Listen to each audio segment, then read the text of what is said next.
Y'all, it's Anna from Mims's Garden. Welcome back to the kitchen. Today we're going to do a low sugar MayHaw jelly. I was gifted a few bags of 16 cups each of purified MayHaw. You know, you have to extract the berries and all the hard work was already done. It was given to me in frozen packages. I've already done up some. It came out wonderful. I'll show you what that looks like. But I had some friends want an instructional video. So here we go. Before we get started, this is what the previous MayHaw jelly came out looking like. It was really good. It is a low sugar formulation and even poor boy likes it. So this is what our aspirations for today are. Let's get started. The first thing you're going to want to do is make sure that your jars are clean and heated. Now I've got mine in my water bath pot and I'm just going to let them sit there while I work the jelly, and then I'll take them out and fill them. So we're going to let those get hot, and you want to make sure that you have everything that you need together so that it makes it quick, because once this starts coming to a rolling boil and then you add your sugar and you've got it back to a rolling boil for a minute and you add your pectin, you've got to stay there with it. You can't move away from it. So you want to make sure that you have all your supplies together. Now for me, I'm using a plastic whisk because of my Calphalon. You can see it's scratched already, but I just rather not use a metal utensil on it.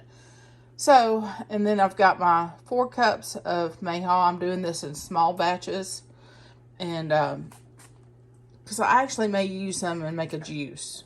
I've got some organic cane sugar. You can use regular white sugar. And then I've got my canning supplies, so, and wax paper just to keep it from being so messy, because I'm a little bit of a klutz and making jelly can get really messy really quick. You want to make sure that your lids are heated and your rings are clean and ready to go. So we're just gonna get things going here. Okay, the first thing I'm going to do after getting all my jars going is I'm going to start heating my MayHaw liquid. I've got 4 cups here. And I'm just following the recipe on this low sugar box. You can cut the sugar even more. I did that in the last batch. But this is to sell, and so I'm going to do according to the recipe. There are organic pectins that you can buy. Can't remember the name of it. I've had it before. I've used it before. But this time, I could not get my hands on it, so I'm using the Sure Gel. Some people don't want to do that. You don't have to do that. You can use your other sources of pectin any which way you want to do it. Or you can cook it down and cook it down until you have a jelly. This is the way I'm going today. So, on the directions for the 2 quarts of your fruit or fruit juice, 3 cups of sugar. Okay, so my MayHaw juice is getting very hot. I'm going to go ahead and add in my pectin.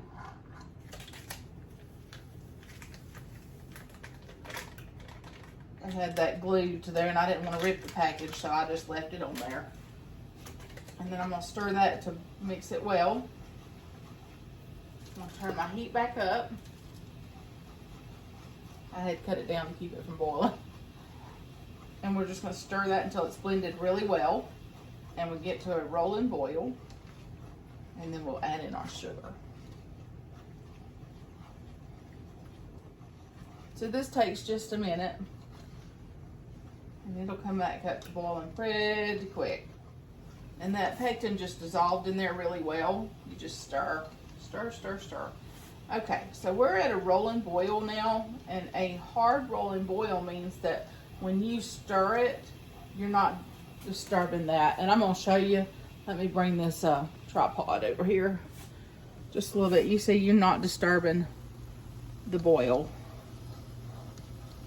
It's just going, going, going, no matter what I'm doing to it. So I'm going to add in my sugar. That's going to be 3 cups.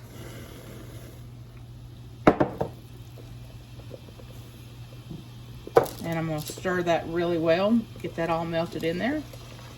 Now, you can use less sugar. Like I said, I did that the last time.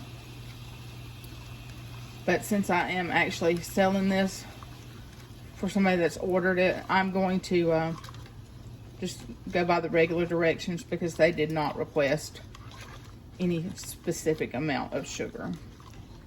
They just wanted some MayHaw jelly. Okay, so we're going to wait for this to come back to a rolling boil. And we're just going to continually stir it. It won't take it long, just a couple minutes. Get that sugar good and dissolved. Keep your sides scraped. If you get too much of a foam and you want to, you can add a teaspoon of butter and take that off. I usually just skim it off myself and not add the butter. But you can, either which way. I've done it both ways. Works out lovely. Real butter is very expensive, so I am cautious with it. Okay, we're at a rolling boil, and I'm going to have to cut my stove down just because my eye acts a little goofy. But we're going to keep it there for 1 full minute, continually stirring. Okay, now we've been stirring for a minute, and what I am going to do is cut my oven off. So I've cut my oven off. It's still bubbling and boiling, and I'm just stirring it. And what I'm doing is allowing this to thicken just a little bit, because if you went ahead and spoon test it right now, it would nowhere near be thick enough. So it wouldn't form a jelly. But I just do this for just a few minutes. Let it start cooling, let it start thickening up, and carefully, quickly getting my jars where they need to be too, so that I can fill them. This is starting to thicken a little bit. I can see it condensing just a little, and I'm gonna keep my sides cleaned off. Let me move this out of the way. Continually to stir. Grab a pot holder. I set them out so they're behind me.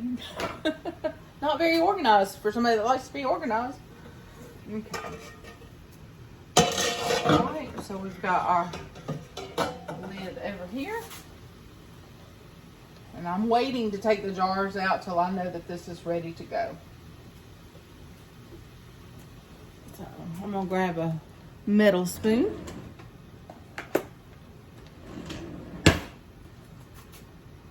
And what you want to do with that is get some liquid on there and watch it pour off and see if it starts slowing. You see how that's slowing to the drip as it cools? That's going to make a good gel. So this is ready to jar up.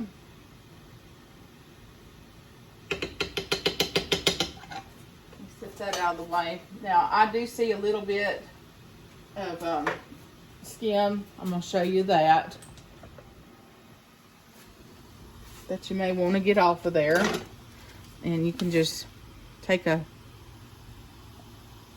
spoon and just kind of move that. I just move it to the sides and kind of get it in one area. It's starting to gel very nicely already. And I just clump that up so I don't waste. And then discard that little bit. And you see I'm making a mess, so I'm going to do it again. I should have got a non-slotted spoon. Let's try that. We'll use the ladle that I'm going to be using to fill my jars.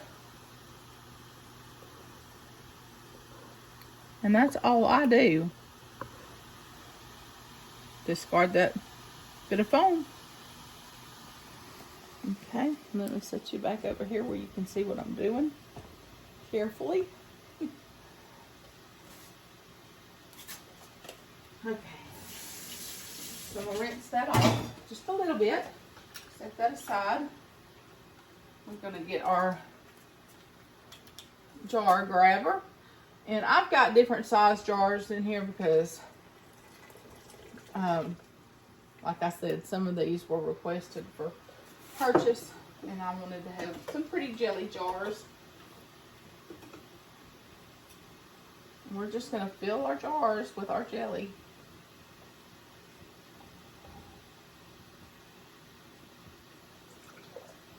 And you're going to fill them to 1/4 inch headspace. For jams and jellies, you go further than the 1 inch. You go to the 1/4. And like I said, I'm doing this in small batches, just in case I had interruptions today and couldn't do it all at once. And it just seems to work out more flawlessly if you do that. Okay, so I believe that's about 1/4 inch. Yes. Now, I do have a measuring gadget that you see how that's a stair step for each place, but there's the 1/4 inch and it is perfectly on mark. I've done it enough that I kind of know where it's at. So then you want to take your cloth with some vinegar on it and wipe super well. That's very hot. And get one of your hot lids and apply that. And your rings, finger tight. And you just continue that process until you're completely done. And then you'll put your jars back into the pot and you'll water bath them for 10 minutes. So I'm getting my jars filled and I'm using various sizes. So I've got 2 of these and one of the smaller jelly jars, and there's a tiny bit of excess left in the pot that I'm going to be taking out, and I'm just putting it in a side jar like so, and that will be what I save for Mom and poor boy. And it does have a little skim, so what I'll do is just take my little spoon and rake that over to the side and pull it right on out. And as I finish the next batch, I'll just add to that because that's our just personal leftovers. I didn't want to waste anything. I'll wash my pot and start again.